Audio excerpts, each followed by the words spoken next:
हो जाएगा। मैम एक क्वेश्चन पूछना था। हम्म। मैम जैसे आपने ये क्रम निश्चित है क्या, पहले स्किन ही आएगा, फिर टंग है, फिर ईयर नोज है, फिर ईयर है, फिर आपका आई, या कोई भी 5 सेंसेस ऑर्गन में कोई भी हम लोग पहले कुछ भी लिख देते हैं, सेकंड कुछ, या इनका एक क्रम है मतलब? नहीं, ऐसा कुछ भी नहीं है, आप किसी भी सीक्वेंस में लिख सकते हैं। वो तो चूंकि स्किन और टंग आपके सिलेबस में नहीं था, लेकिन हमने सोचा कि वो उसको भी हम शॉर्ट में ले लें भले ही, तो इसलिए उसको पहले ले लिया कि वो शॉर्ट में लेके खत्म करें, बाद में जो डिटेल में 3 आप लोग के हैं वो डिटेल में लें। तो इस सेंस में ये ऐसे सीक्वेंस से लिया है, अदरवाइज ऐसा कुछ भी नहीं है, आप कोई भी ले सकते हैं। क्योंकि वो अगर जैनिज्म में देखें तो जो स्पर्श इंद्रिय, एक इंद्रिय, 2 इंद्रिय, वो कुछ होता है ना, 3 इंद्रिय, पंच इंद्रिय तक करते करते ना एक उसमें पैटर्न अलग क्रम है। चलता है। हाँ, वो एक हाँ पैटर्न अलग है। यहाँ तो हम सिर्फ एनाटॉमी पढ़ रहे हैं, तो इसलिए वो आवश्यक नहीं है। जी भैया।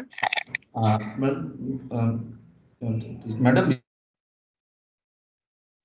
चीज बताया ईयर में 332 मीटर पर सेकेंड, ये थोड़ा सा समझ में नहीं आया, क्योंकि जो हीरिंग रेंज है अगर हम डेसिबल में लें तो 120 टू 130 में होता है, या हर्ट्ज में लें जो वाइब्रेशन में लेते हैं, और आई थिंक 15,000 टू 20,000 हर्ट्ज का होता है। ये क्या चीज है 332 ये मीटर पर? स्पीड है, स्पीड है ये, जो इतने वेव्स फास्ट के है?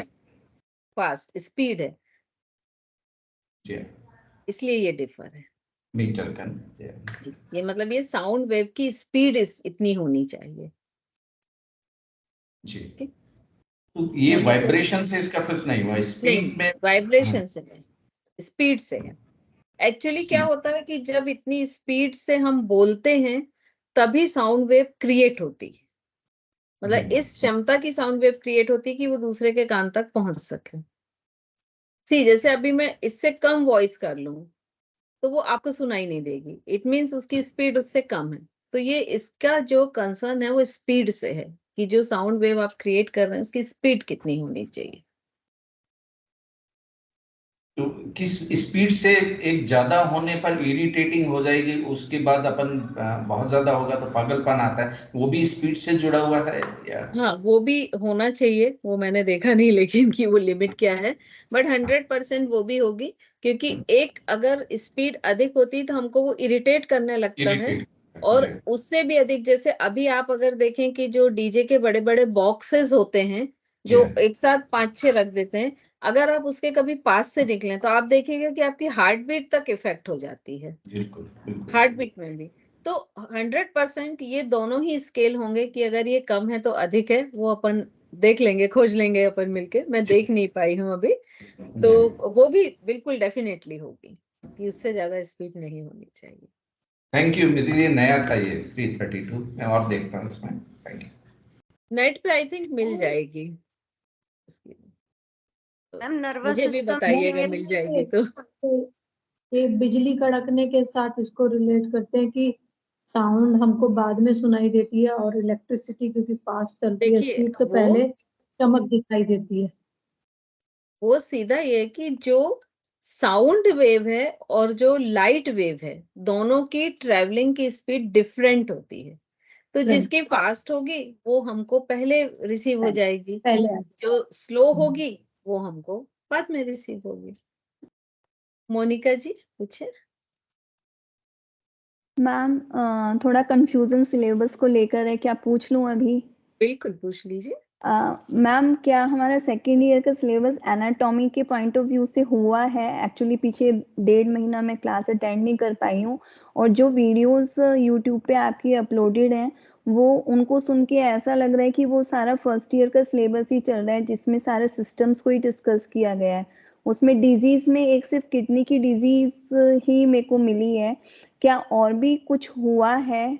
हाँ, हर सिस्टम के बाद उससे रिलेटेड डिजीज ली गई है ना, But क्योंकि 2 मैम दिन आप लोग का पीरियड रहता था, तो जितने आप लोग के सिलेबस के जितने सिस्टम है, जैसे अभी नर्वस सिस्टम की अभी कोई भी डिजीज नहीं ली गई है, और चूंकि इसमें बहुत सारी डिजीज हैं आपकी, है ना, तो नर्वस सिस्टम की मैं 1 मिनट सिलेबस से ही देख के आपको बताती हूँ।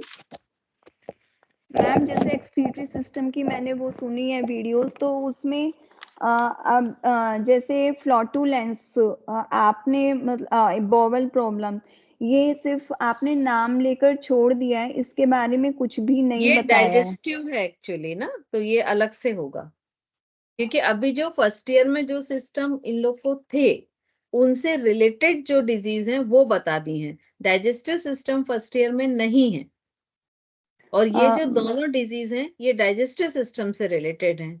अच्छा ठीक है। मैम, सिलेबस में एक्सक्रीटरी डिसऑर्डर्स के अंडर दिया हुआ है ना इसको, हाँ, तो जो थर्ड यूनिट में। एक्सक्रीटरी डिसऑर्डर है इसमें वो पोर्शन कवर है, लेकिन जो गैस्ट्रोइंटेस्टाइनल डिसऑर्डर है वो नहीं कवर है। बट यही मैम कारण है कि आप लोग की 3 दिन और इनकी 2 दिन कर रहे हैं, कि आप लोग का काफी छूटा हुआ है। बट मैम जैसे एक्सक्रीटरी सिस्टम की मैंने 3 वीडियो सुन ली है, उसमें सिर्फ किडनी की प्रॉब्लम्स आई है, जैसे इसमें irritable bladder syndrome, stress incontinence, chronic renal failure और रीनल हाइपरटेंशन, रीनल स्टोन्स, ये ये 5 दी सारी है। उसमें कवर है, सारी कवर की हैं पांचों। बट जो मैम एक्सक्रीटरी सिस्टम है उसमें ये मैंने सारी कवर की हैं कि किडनी का स्टोन क्या होता है, रीनल फेल्यूअर क्या होता है कि उसमें अचानक ब्लड सप्लाई रुक जाती है, और हाइपरटेंशन भी मैंने बहुत डिटेल में उसमें शामिल किया है। मैम और ऐसा भी कुछ है कि आपकी कोई वीडियो उसमें अपलोड नहीं है, क्योंकि 4 वीडियोस उसमें आ चुकी हैं हाँ, आपकी। एक्चुअली जो है 2 या 3 वीडियो, एक 29 का और 2 और किसी डेट का इसमें रिकॉर्ड ही नहीं है, उस प्रॉब्लम के चलते वो मिसिंग है। तो तो कोई मैम बात नहीं, मैं जब ये गैस्ट्रो वाला आपको बताऊंगी तो एक बार फिर बता दूंगी, कोई दिक्कत नहीं है ना। ठीक है। मैम तो ये हमारी डिजीज वाली क्लासेस अब आप प्रॉपर तरीके से कब से लेंगे, नहीं, मतलब अभी भी 2 दिन आपकी प्रॉपर डिजीज की ही हो रही थी, बस फर्क ये था कि जो सिस्टम 3 दिन में इनको पढ़ा रही थी 2 दिन उनसे रिलेटेड डिजीज ले रही थी, बट है ना। मैम वो ना और बहुत कंफ्यूजिंग लग रहा था, मतलब ऐसा मैं जितनी भी अटेंड करी है मैंने, अभी नवंबर की तो मैं इसकी दिसंबर की सभी अटेंड करी है, तो ऐसा मतलब क्योंकि मेरा साइंस बेस नहीं है, तो ऐसा लगता है जैसे पिछले आपने पिछले ईयर में लिया था तो वो बहुत प्रॉपर तरीके से सब कुछ समझ में आया था। अभी बहुत कंफ्यूजिंग लगा, ऐसा लगा ही नहीं कि हमारा सिलेबस कवर अप हो गया उसके अंदर, मतलब बहुत शॉर्ट कोई में बात चला नहीं, गया वो सब। कोई बात नहीं, मैं फिर से कर दूंगी कवर एक बार, ठीक है, ठीक है, ठीक जहां है। जहां मैम आपको एक्चुअली प्रॉब्लम होगी। Thank you very much ma'am. Ma'am मैंने तो सारी क्लासेस अटेंड की थी, बट ना ये बात बिल्कुल सही लगी मुझे मोनिका देखी कि जो वो कह रहे हैं ना कि मतलब एक ओवरव्यू सा आया, जो मतलब नॉलेज होनी चाहिए थी ना वो मिल नहीं पाई कि इस सिस्टम से रिलेटेड ये डिजीज है, that is perfectly fine, but उसके आगे क्या, व्हाट नेक्स्ट। तो मैम यौगिक वो जो मैनेजमेंट भी मैंने हर सिस्टम का बताया है, आप लोग ने मैम शायद ध्यान मेनली नहीं दिया। आपने ना जो मेन एम्फेसाइज किया है ना वो किडनी की प्रॉब्लम्स तो आपने बहुत अच्छे से बताई थी, बट बाकी सबका एक ओवरव्यू टाइप लगा, मतलब एक ना वो बात आई नहीं, तो आप प्लीज ये सब कर देखिए, दीजिएगा आप मैं नेक्स्ट। आपको बताऊं, आपकी जो कार्डिक है वो प्रॉपर बताई है हमने, और जो किडनी का बोल रहे हैं वो प्रॉपर बताई है, लेकिन बाकी का इसलिए आपको लग रहा है क्योंकि फर्स्ट यूनिट अभी आपकी टच भी नहीं हुई है। सेकेंड यूनिट में मस्कुलो स्केलेटन सिस्टम है जो फर्स्ट ईयर में नहीं है, तो सेकेंड यूनिट भी आपकी टच नहीं हुई है, राइट। और जो 5th यूनिट है वो अभी, अब जब ये नर्वस सिस्टम खत्म होगा तब शुरू होगी। तो चूंकि आपकी 1.5 यूनिट ही अभी तक कवर हुई है, एक तो कार्डियो पल्मोनरी सिस्टम और एक एक्सक्रीटरी सिस्टम, बस सेकेंड ईयर की, शायद इसलिए आप लोग को मैम ऐसा लग रहा होगा, है ना। मैम हम्म। मैम ये सेकंड ईयर के सिलेबस में सब्जेक्ट में बताना था कि हाइजीन डाइट एंड न्यूट्रिशन है एक सब्जेक्ट, दूसरा हठ ग्रंथ पार्ट 2 है, एडवांस योगा, योगा थेरेपी और उपनिषद में हठ योग, ये है मैम, पर उसमें तो अर्हम ध्यान का कुछ है ही नहीं। देखिए, आपका जो उपनिषद है और अर्हम ध्यान है उसमें से सेकेंड ईयर का है ना आपका। Yes ma'am. हाँ, उन दोनों में से कोई एक पेपर आपको चूज करना, वो इलेक्टिव पेपर्स हैं, तो या तो आप उपनिषद, उपनिषद वाला चेक मतलब सिलेक्ट करिए या अर्हम ध्यान का, ऐसा है, ठीक है। ओके। योगा थेरेपी तो आप दे रहे हैं और एडवांस योगा भी आपका ही होगा मैम। नहीं, आपके 4 पेपर होंगे, एक तो हाइजीन वाला होगा, एक हठ यस योग मैम। होगा, एक योगा थेरेपी होगा और लास्ट आपका अर्हम होगा। Okay ma'am. मैम ठीक है? ये हमारा सिलेबस है शायद, इसलिए कंफ्यूज बहुत हो रही थी कि इनकी क्लासेस का तो कुछ समझ ही नहीं आ रहा है। और आप नोट कर लीजिए। देखिए, आपका हाइजीन वाला उषा मैम लेंगी, ठीक है? हठ योग वाला श्रद्धा मैम लेंगी, जिन्होंने एक दिन इंट्रोडक्शन ऑफ योग लिया था, और थेरेपी मैं ले रही हूँ, और यस मैम। अर्हम योग आपका सरिता मैम ले रही हैं। जी ठीक है? तो 2 पेपर आपके अभी रनिंग है, 2 अभी शुरू हो जाएंगे। Okay ma'am, thank you ma'am. Ma'am एक बार और, ठीक है? जैसे 4th यूनिट है तो मैम इसमें हम जैसे 4th यूनिट तो कार्डियोपल्मोनरी डिसऑर्डर्स है, तो इसमें एलर्जिक राइनाइटिस और साइनोसाइटिस, ब्रोंकियल एस्थमा, ये सब तो मैम नहीं मेरे को कवर तो उसमें लग ही नहीं रहे हैं। बिल्कुल, वही सिंपल मैं बोल रही हूँ कि ये जो दोनों यूनिट है, जैसे आपकी जो 3rd है ना, इसमें गैस्ट्रोइंटेस्टाइनल चूंकि फर्स्ट ईयर में नहीं है ना, तो आपका एक्सक्रीटरी का कवर है, लेकिन ये गैस्ट्रो वाला नहीं है कवर, क्योंकि वो सिस्टम भी नहीं पड़ा है। ऐसा ही इसमें है कि कार्डिक वाला कवर है, लेकिन पल्मोनरी नहीं है कवर, क्योंकि रेस्पिरेटरी सिस्टम फर्स्ट ईयर में नहीं है। तो अब कुल जैसे मिला मैम के आप जी हाँ, आपने बोलिए। जैसे वेरिकोज वेन्स बताया था, तो वेरिकोज वेन्स में आपने ये तो बताया था कि जैसे उसमें वॉल्व होते हैं वो बंद हो जाते हैं, ये बताया था, बट उसका फिर यौगिक मैनेजमेंट तो बिल्कुल नहीं बताया बताया। था हमने कि जितने भी काफ मसल में एक्सट्रीम स्ट्रेचिंग आती है, पर्वत आसन और उसके आसन के पिक्चर सहित बताए हैं। बस मैम इतना काफी है, बस इतना ही तो चाहिए क्या? यौगिक मैनेजमेंट में आप योग ही तो कराएंगे ना, और एक्स्ट्रा आप क्या बताएंगे, बताइए? वेरिकोज का तो मतलब बहुत इन अच्छे से चीजों में बताया था डाइट मैम। वगैरह से फर्क नहीं पड़ता है? देखिए, यौगिक मैनेजमेंट में हमको बोला तो हम यौगिक मैनेजमेंट बताएंगे। जब वो आप ओके, हाइजीन वाला पेपर पढ़ेंगे तो उसमें वो हाइजीन एंड डाइट है, तो उसमें डाइट रहेगा आपका, ठीक है, ठीक है ना? तो उसका मैंने पूरा पीपीटी सहित बताया है वेरिकोज वेन का। तो ठीक है। मैम मैं अपनी तो ड्यूटी बहुत जिम्मेदारी से निभाती हूँ। नहीं नहीं अभी मैम, आपके ये जो कमी सुनिए, हमारे अंदर ही है कि हम ये जो या 5th तो यूनिट है ना, 5th हाँ यूनिट का आपका प्रेजेंटेशन बनाने के लिए मैंने शनिवार और इतवार पूरे पूरे दिन बैठी हूँ।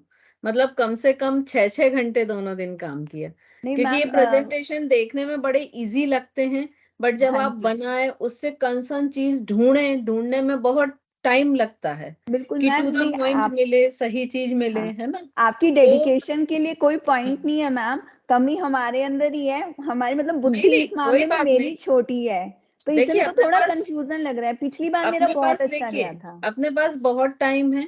जहां भी कंफ्यूजन होगा अपन उसको रिपीट कर लेंगे, कोई दिक्कत नहीं है, ठीक, है ना? ठीक है, क्योंकि थैंक टाइम यू। अपने पास सफिशिएंट है। तो एक ठीक, बार अपन पूरा हो जाने देते हैं, फिर अपन को जहां दिक्कत लगेगी, जहां जिसमें बहुत ज्यादा लोगों को जिस टॉपिक पे दिक्कत है उसको पहले ले लेंगे, जिसमें थोड़ी कम लोगों को हो उसको सेकंड ले लेंगे, है ना? ठीक है मैम, तो वो थैंक यू। अपन मैनेज कर लेंगे, कोई दिक्कत ठीक, नहीं। ठीक है, ठीक है, thank you ma'am, thank you very welcome. Much.